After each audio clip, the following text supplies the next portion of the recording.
At the top of the third inning in the 2019 Little League Baseball World Series, with 2 outs, the defense was winning 1-0. With baseball players standing on first and second, the pitcher nervously got ready to pitch to the next hitter, an 8-year-old who had already connected with the ball 5 of the 7 times he had been at bat in this tournament series. Releasing the ball too soon, the pitch went wild, and the catcher scrambled to get the ball, which ended up by the backstop. Meanwhile, the 2 youth on base made a mad dash, and each safely advanced the next bag. The head coach of the defense now had a situation where there was a kid on second and a kid on third, which freed up first base. Recognizing they wanted to do a forced out at the home plate, he called from the dugout for the pitcher to intentionally walk the batter so that the bases could be loaded. Immediately, though, the home plate umpire called time and informed the head coach that the pitcher had already pitched the ball. He was not allowed at this point to intentionally walk the batter. Interestingly, if the head coach would have been more familiar with the rules of baseball regarding pitching, he could have instructed his pitcher to simply wind up for the pitch and then simply drop the ball.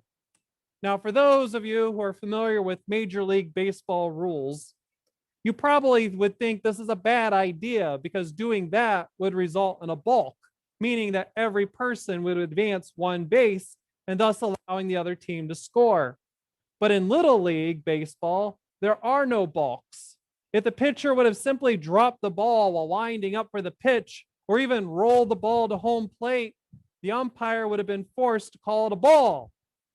And even with that prior reminder that the pitcher wasn't allowed to intentionally walk the batter, as long as the catcher doesn't call for it, the umpire has to follow the rules.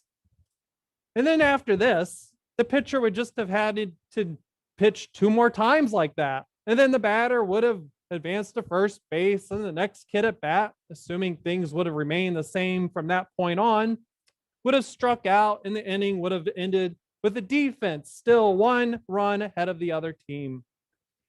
Instead, what happened? The pitcher attempted to pitch to the outside corner where the young person swung the bat, connected with the ball, and blasted it over the left center wall, thus launching his team into the lead. And it was this home run that allowed them to go on and win the game. If only the head coach would have known the rules of the game, or if he had even called time so he could review the rules of the game so he would know what the pitcher was allowed to do as he faced a powerful hitter. In our reading from the book of Acts, an Ethiopian eunuch recognized that he didn't know the rules of this Hebrew faith.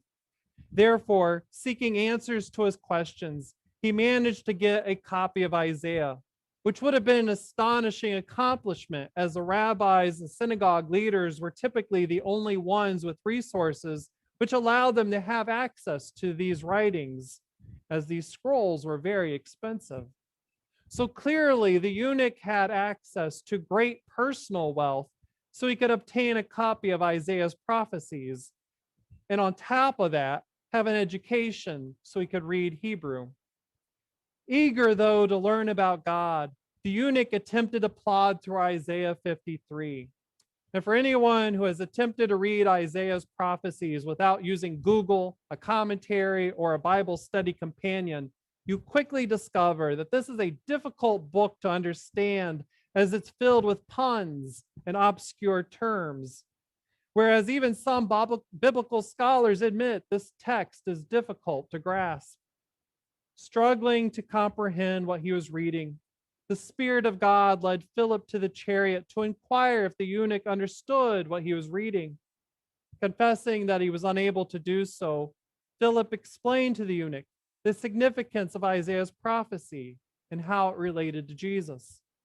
Philip explained that the suffering servant described by Isaiah was in fact Jesus, who had entered the world and brought good news regarding God's kingdom, proclaiming that everyone was welcome and included in this divine kingdom.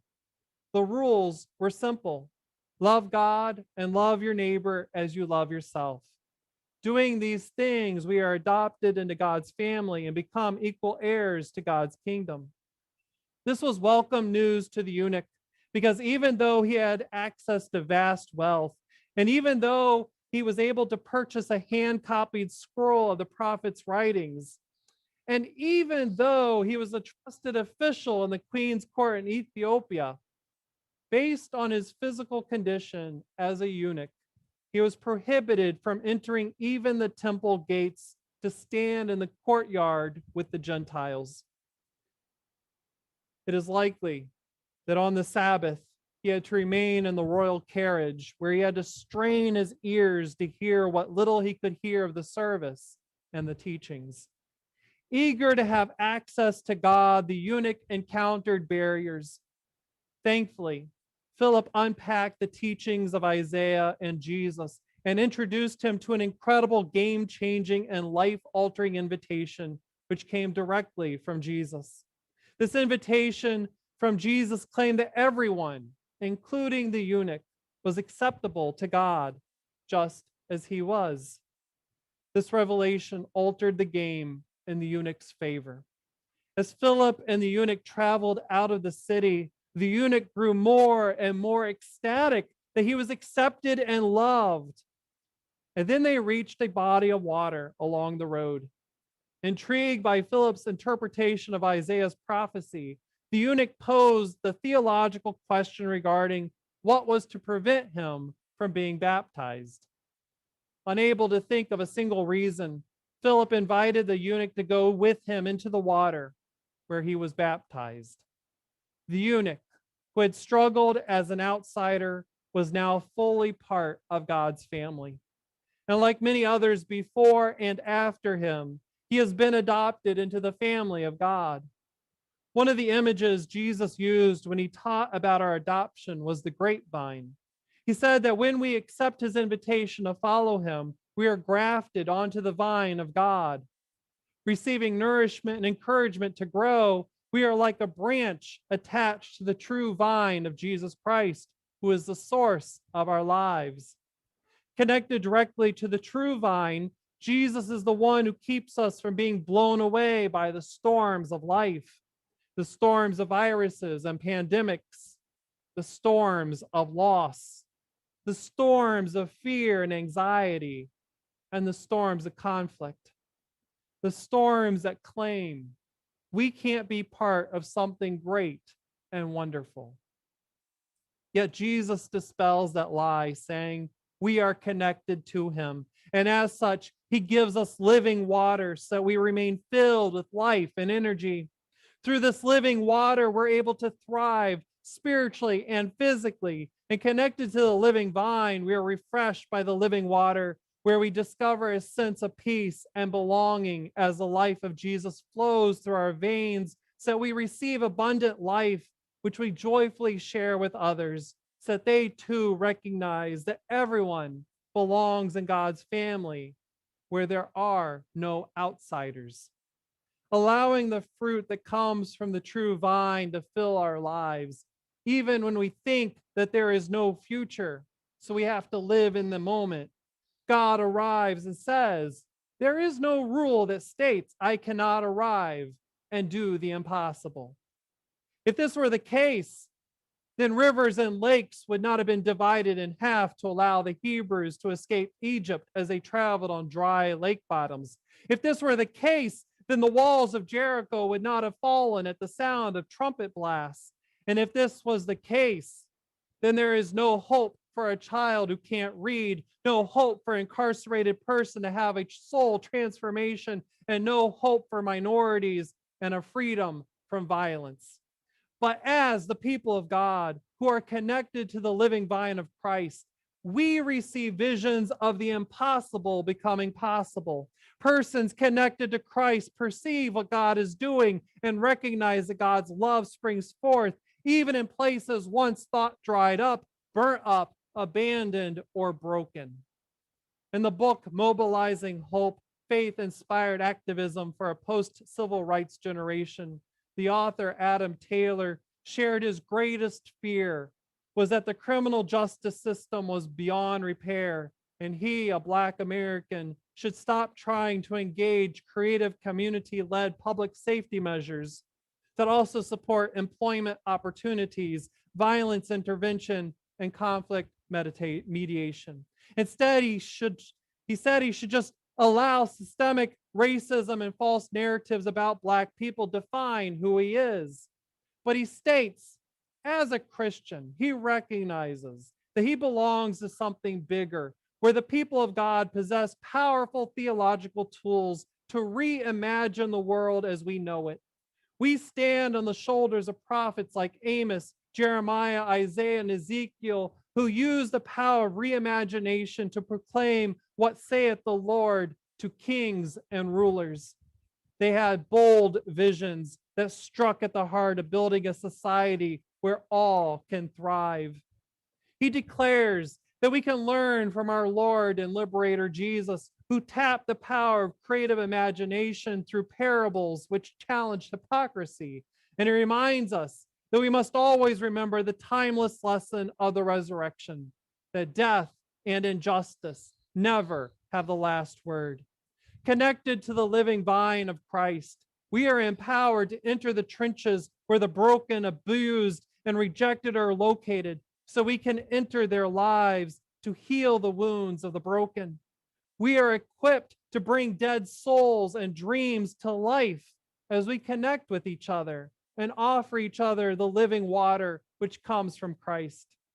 We are also equipped to enter the lives of the world who demands that specific conditions and demands must be met for persons to be welcome into the religious world and society, and to reveal, like Philip, to show that Jesus says the myriad of demands really boils down to loving God first and foremost, and like it, loving your neighbor as you love yourself. In this way, we don't wait for others to treat us with kindness and acceptance first. Rather, we provide the example of giving love. Through Jesus, we also understand that there is a better way to live that doesn't punish. Rather, it redeems as it values the uniqueness of life. Jesus introduced this concept through creative reimagination, and he applied this in a practical way when a woman who was brought to him had been caught committing adultery. The punishment of that time demanded that she be stoned to death. But Jesus turned the penal system upside down and offered her forgiveness and empathy, reminding all of us that we all have sinned and we have all fallen short of God's glory.